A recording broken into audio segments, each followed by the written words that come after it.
Dulu Nabi SAW pernah berkisah. Apa kata beliau? Nanti di akhirat ada seseorang dihisab oleh Allah Subhanahu wa taala. Hadis Imam Al-Baihaqi. Ada di Tirmizi tapi lafaznya berbeda.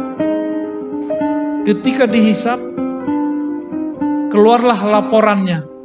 Semua yang dia lakukan adalah dosa. Mulai dari dia remaja sampai dia meninggal, semuanya dosa. Akhirnya malaikat azab turun, mengikat orang ini lalu menyeretnya. Tapi ketika hampir mendekati pintu neraka, Allah bertitah, berkhitab. Apa kata Allah?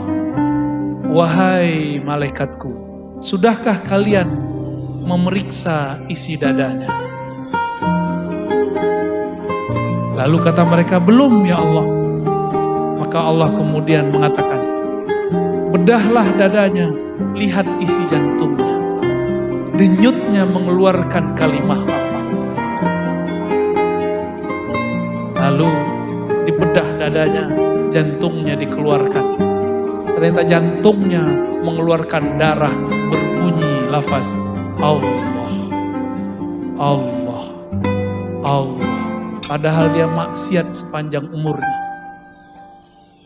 Bunuh orang, berzina, korupsi, nyakitin orang. Semua ada sama dia. Gak ada, cuma dia gak syirik. Dia tidak menyekutukan Allah. Di akhir hayat dia bertemu wali Allah, mengajarkan dia zikrullah. Zikirnya masuk ke dalam kolbunya. Idza dzukirallah wajilat qulubuh. Jika disebut nama Allah, kolbunya bergetar. Itu kolbunya, sekali kolbu bergetar, dia akan selama-lamanya bergerak terus. Walaupun kita sudah gak sadar pakai ini, tapi kolbu itu terus begini, menyebut nama Allah. Ternyata dia di masa hidupnya dulu pernah dibimbing zikrullah oleh gurunya. Kita sebut talqinuz zikr.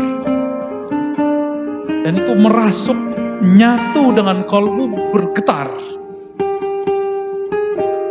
Diambillah getaran kalimah Allah itu, ditimbang dengan semua dosanya. Ketika ditimbang, awalnya masih goyang-goyang. Itu kolbu masih menyebut nama Allah, diambil lagi getarannya, masih belum. Ambillah kolbunya langsung ditaruh, bukan hanya getarannya yang ditaruh, kolbunya yang ada nama Allah di situ diletakkan. Langsung timbangan menjadi berat. Apa kata Allah? Wahai hambaku, jika engkau timbang namaku dengan langit dan bumi, masih lebih berat namaku. Waladzikrullahi akbar. Sungguh menyebut-nyebut nama Allah itu lebih besar di sisi Allah Subhanahu wa ta'ala. Kalau sudah begitu, pasti orang nyebut nama Allah kalau sholat pasti khusyuk ya, karena Allah yang besar. Walhasil malaikat azab melepaskan rantainya, lalu diambil alih oleh malaikat rahmat. Masuk surga dia dan kalimah Allah. Allah ampuni semua maksiatnya. Ada orang begitu nanti. Itu karena si guru mau terima. Seburuk apapun murid dia terima, dia didik. Ini pesan saya kepada sesama guru. Jangan putus asa mendidik murid. Ya. Ketika Azazil itu kan Banul Jan. Pangerannya Jan, belum jin, masih Jan. Banul Jan itu disebut jismun nariyah, jisim yang tercipta dari api. Kalau malaikat, jisim nuriyah, jisim tubuh tapi tercipta dari nur, itu malaikat. Kalau Azazil, mbahnya setan-setan itu terciptanya dari api. Ketika terjadi bencana di muka bumi, semua jin-jin pergi dari tanah, mereka pergi pohon-pohon, pergi ke laut, pergi ke gunung-gunung, terbang ke awan. Sisalah ada satu anak kecil, namanya Azazil. Allah berfirman kepada Sayyidina Jibril, "Hei Jibril, ambil itu anak, ajarkan dia."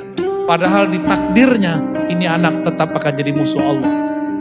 Tapi seorang guru tidak boleh putus asa. Saya sudah banyak ketemu santri-santri Badung waktu sekolah, tapi jadi soleh di luar sekolah.